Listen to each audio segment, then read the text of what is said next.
चंचल मन को शांत करना बहुत जरूरी होता है, क्योंकि अशांत मन में कई सवाल होते हैं और यह इधर उधर भटक सकता है। गौतम बुद्ध मन को शांत करने के आयामों के बारे में बताते हैं। हम सभी जानते हैं कि व्यक्ति का मन बहुत चंचल होता है। यही कारण है कि मन अशांत रहता है और कई तरह के सवालों का जन्म भी अशांत मन के कारण ही होता है। यदि आप जीवन में शांति चाहते हैं तो इसके लिए जरूरी है मन को शांत करना। लेकिन मन को शांत कैसे किया जाए?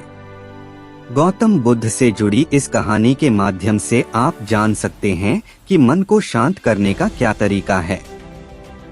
इसमें भगवान गौतम बुद्ध द्वारा मन को शांत करने के आयामों के बारे में बताया गया है। जानते हैं इस कहानी के बारे में जिससे आपका जीवन बदल जाएगा। तो दोस्तों, आप इस चैनल पर नए हैं तो प्लीज आपसे हाथ जोड़कर विनती है कि इस चैनल को अभी सब्सक्राइब करें और कमेंट में ओम नमो बुद्धाय जरूर लिखें।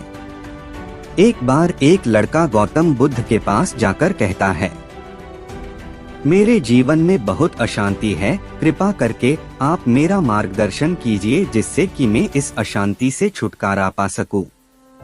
गौतम बुद्ध लड़के से जीवन की अशांति का कारण पूछते हैं।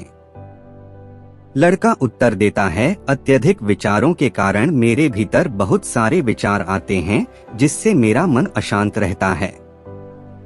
बुद्ध मुस्कुराते हुए कहते हैं, ऊपर आकाश की ओर देखो और बताओ कि तुम्हें सूर्य दिख रहा है। लड़का ऊपर देखता है और कहता है, धूप दिख रहा है। बुद्ध उससे पूछते हैं कि अगर तुम लगातार धूप में खड़े रहोगे तब क्या होगा?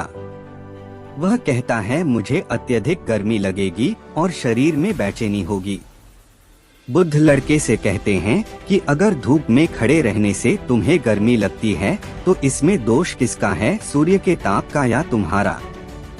लड़का कुछ सोचने के बाद कहता है, इसका जवाब आप भी बताइए। बुद्ध कहते हैं, सूर्य का काम है ताप देना और ताप का काम है गर्मी लगना। ऐसे में तो दोष तुम्हारा ही है कि तुम धूप में जाकर खड़े हुए जिससे कि तुम्हें गर्मी लगी। तुम्हें अगर शीतलता चाहिए तो तुम्हें छांव में रहना होगा। ठीक इसी तरह चंचल मन का भी स्वभाव होता है। विचारों और भावनाओं को जागृत करना विचार क्षण भर के लिए होते हैं, लेकिन विचार से पैदा हुई भावनाएं देर तक टिकी रहती है। लेकिन यह तुम्हें निर्णय लेना है कि तुम्हें विचार और भावनाओं के साथ चलना है या अलग दिशा बनानी है। बुद्ध कहते हैं, मन को शांत करने के लिए तन के आयाम पर काम करना सबसे आसान तरीका है। शरीर के स्तर पर हमारी कर्मेंद्रियां और ज्ञानेंद्रियां है। कर्मेंद्रियां कर्म और ज्ञानेंद्रियां ज्ञान से जुड़ी होती है। इससे हम अपनी संवेदनशीलता को बढ़ा सकते हैं, यानी हम जो भी काम करें उसे आनंद के साथ करें। मन के आयाम से हटकर तन के आयाम पर जाने से ही तुम्हारा चित्त शांत होगा।